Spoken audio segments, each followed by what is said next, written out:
Okay, so a little wind inversion there, 180 change. I thought the breeze was a little bit more left. I didn't get the buoy over enough. It might be nice enough to be swinging a little bit back to the right. I'm going to hand this over to Linda, okay? I'm sorry, Linda, I pronounced your name with an E-R instead of an That's E. okay, that's what everyone calls it. You've known me for 30, what, 40 years? So with the inversion of the breeze, one thing... will be outbound the north side of Long Wharf, ramp point. One thing people may need to be a little bit careful of is that the current is potentially will push them over the line. So they won't want to be caught on the wrong side of the line, on the course side of the line if the breeze dies, because they'll have a hard time getting back to start properly. It looks like everyone except for boat 61 is staying well below the line. We have boats lining up with just under, we got about 35 seconds left to the gun. And oh, we got somebody coming across on port to try and get a little closer to the line.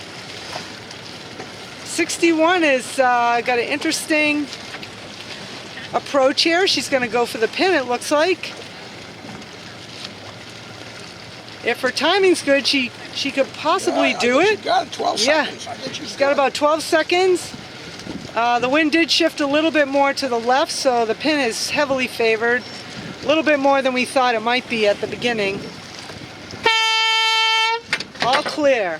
Let's see how much 61 crosses. Oh, we could have a little bit of a problem here. 69, I think, is going to clear. Nice job by 69 timing that tack. And I'm going to leave you alone for a moment because when the last boat rounds the weather mark, I'm going to try to swing the weather marks to the right. And we can see that boat 61 did a good job of that port tack start. She really timed it well and read the wind well.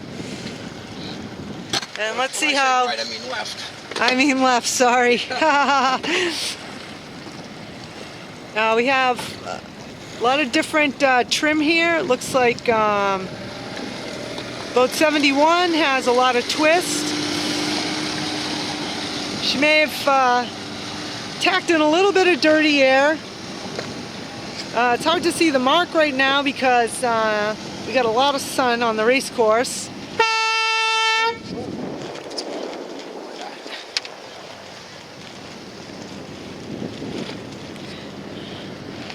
Okay, everyone's on port tack. The mark is just off the bow of the yellow boat. So you can see most of the boats that started left or went a little bit left are fetching the mark pretty easily and maybe even reaching a little bit. The only boat that started far left was this white boat here, and they have a little bit of pressure. But it looks like the pressure on the left side of the course is still a touch stronger than on the right side of the course. And they're going to get to that windward mark a little faster than normal because the current's going to give them a little bit of a push to windward and a push forward. So we'll see how things pan out when the fleet gets to the windward mark.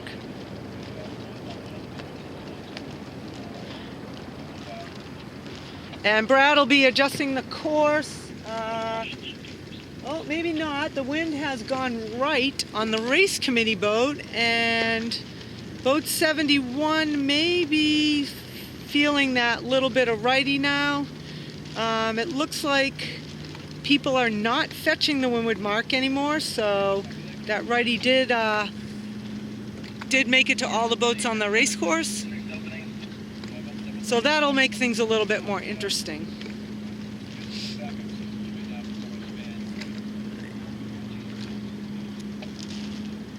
Okay, the yellow boat's the first boat to tack over for the mark, boat 52.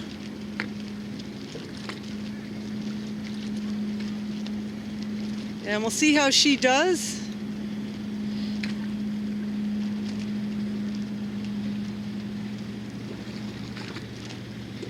And another boat's tacked over, boat, oh, can't really see the number, I think it's 61. And she looks to be the lead boat right now. And that would be, if Brad left me the clipboard, yep. Whoa, we got some waves here. Boat 61 is Sarah. She does a nice job getting around the windward mark. And she's headed for the offset right now. A little bit of bumpy video here for a second. Looks like boat 69 is the next boat around. And that would be Catherine. Followed by, I can't see the boat number yet. We got the two yellow boats rounding simultaneously, 62 and 52. Looks like 52 decided to take the high road there.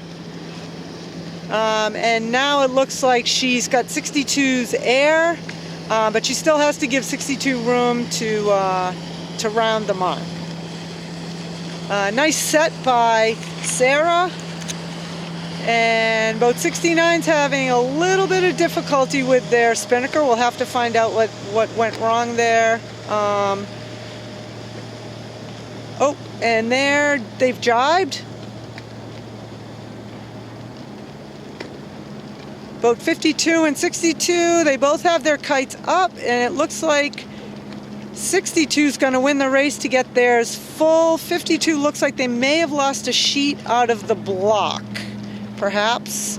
They're having a little trouble getting control of the kite. And the next two boats around the mark did a very good job of setting kites.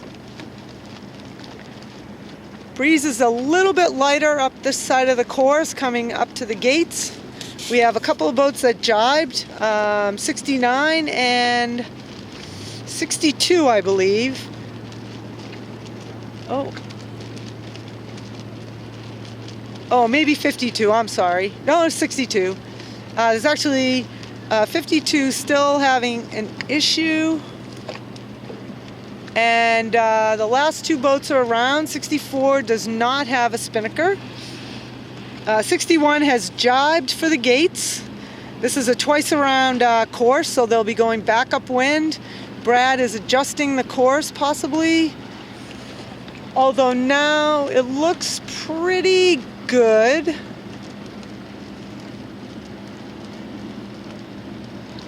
'61 spinnaker looks really nice. Her main looks very well trimmed. She's going for the takedown.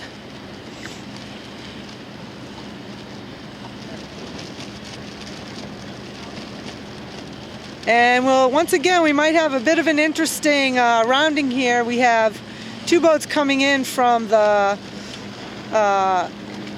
upwind right on starboard close reaches. And it looks like they may be going for this this gate, the left gate, whereas boat 54 is going for the right-hand gate.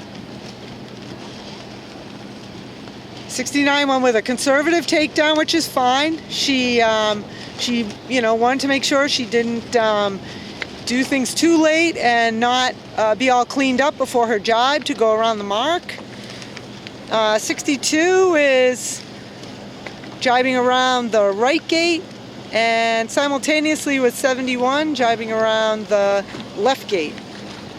And so the top of the fleet is split. We have two boats that have gone over to the left. There is pressure there, and it looks like they're in a little bit of a lefty. And once again, if maybe they had looked at, there's another boat up to windward there that was sailing upwind, and maybe they saw that shift on that boat. The boats on the right-hand side of the course are in a righty. And you can see there's very different sail trim. White boat looks to have a tighter trim than boat 71. 71, their main's twisted off quite a bit. It's possible that if they trimmed it a little more, they'd have a little more pointing ability, but they could also be in a big righty shift.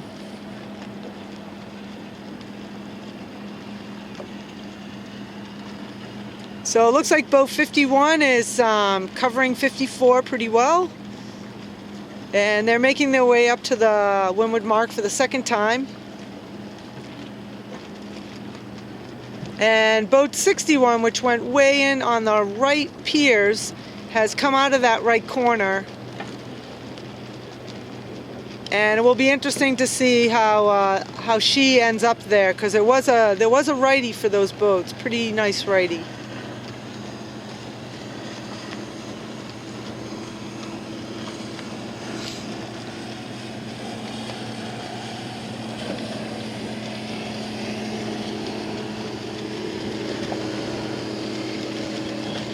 Yeah, boat 64 here, it looks like they could use a little bit more trim. Going upwind here, their jib looks really open up top.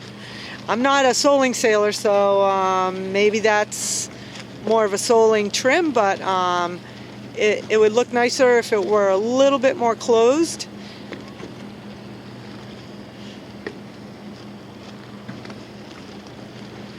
And it looks like 61's crossing the fleet that came from the left side. She looks to have a pretty comfortable lead. Once again, that is Sarah, I believe. Yes, that's Sarah.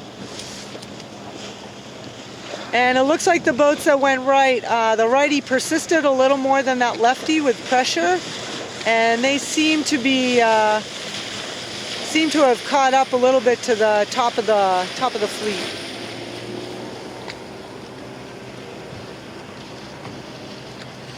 Okay, Sarah's pre-feeding her spinnaker, which is really key. It's really key to get that windward clew at least out to the forestay to help fill the spinnaker so that it doesn't twist around and get into a figure 8 behind the main.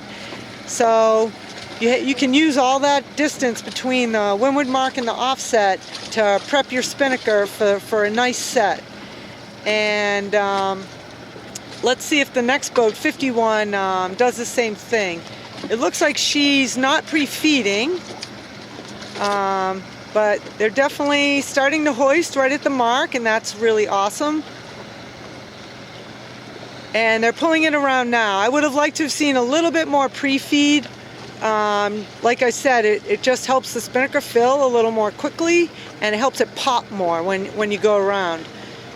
Boat 62 is a little bit late. The boat behind her did do the pre-feed, and you can see her spinnaker filled a little bit sooner. 62 is still wrestling a tiny bit, and now she's filled her kite.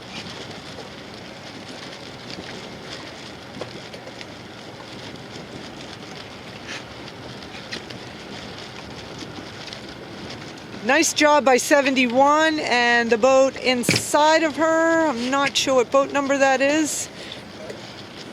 Once again, 64 is not flying a chute tonight, which is okay, and she's doing the right thing. She's trying to stay away from the group and maybe sail a little more directly to the mark. There might be enough breeze to do that, even without a chute. 61, I think, went a little bit too far for the jibe. She's going to be reaching in pretty tightly, I think. I like the look of, I think this may be boat 51 here, sailing a little bit lower angle. If the pressure they're getting is similar to what we have, I think they could all sail a little bit more downwind rather than reaching. It's nice to separate from the group to windward if you can, if you have clear air, and sail a more direct route to the leeward mark. Yeah. Oh, okay. Yeah, so she probably overstood the finish just a tiny bit, I think. Maybe. Maybe not. Maybe it's okay. She can go down on the puff. Yeah, if she comes down on the puff, she'll be fine. Yeah.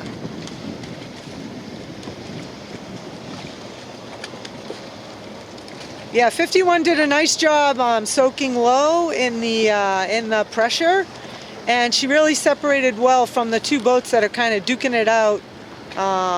Boat 54 and 62 are kind of glued to each other, and 51 did a good job of escaping from that group. I figure 62 will probably be able to hold them off because they're going to jibe back. Yeah, 62 will have clear air when they jibe. 51 never jibe. So she took advantage of the wind velocity to sail a more direct route to, yeah, so she sailed a more direct route to the finish, and she still has some room to go. If the breeze dies, she still has some, she still can either jibe, or she has a little bit of windward to go up, so that you know, she can increase her velocity to get over the boats. Yeah, 50 foot's got a little bit of pressure here. She's gonna have to jibe, I think. Yeah.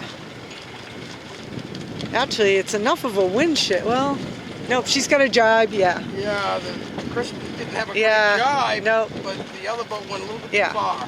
So I kind of like what 51 was able to do. She took advantage of the pressure and held people off. 62 with that big shift. Yeah, she needs to. I think I got to be Yeah. on this line because Yeah, I believe 54. Yeah, took that. 54 is going to take that one. She managed that big wind shift a little bit better than 62.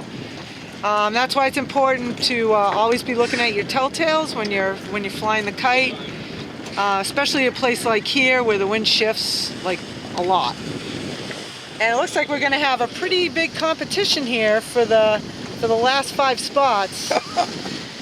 Okay, I'm going to call. I'm going to call 52. 52. 52, once again, I kind of like that move if you have enough pressure and you get away from the group and sail a lower, sail the low road and keep your breeze clear, then you know, that's a great way to finish. She could still use a lot of outhaul. But in the end, I think Yeah. with Julie, you're just heading up too much. If Oh. you'd just gone for the green pin, you had a chance. Yeah, nice jibe there. And here we go. Here's the. I'll try to get the camera on the line here. Yeah, it's not going to be that close. Yeah, it's not going to be as close as I thought. 69, Yeah. 68, Oh, 64, yeah. and I forget what number that is. now I should call 64 when they're really over, and then 71. Yeah. Okay. Cool. Okay.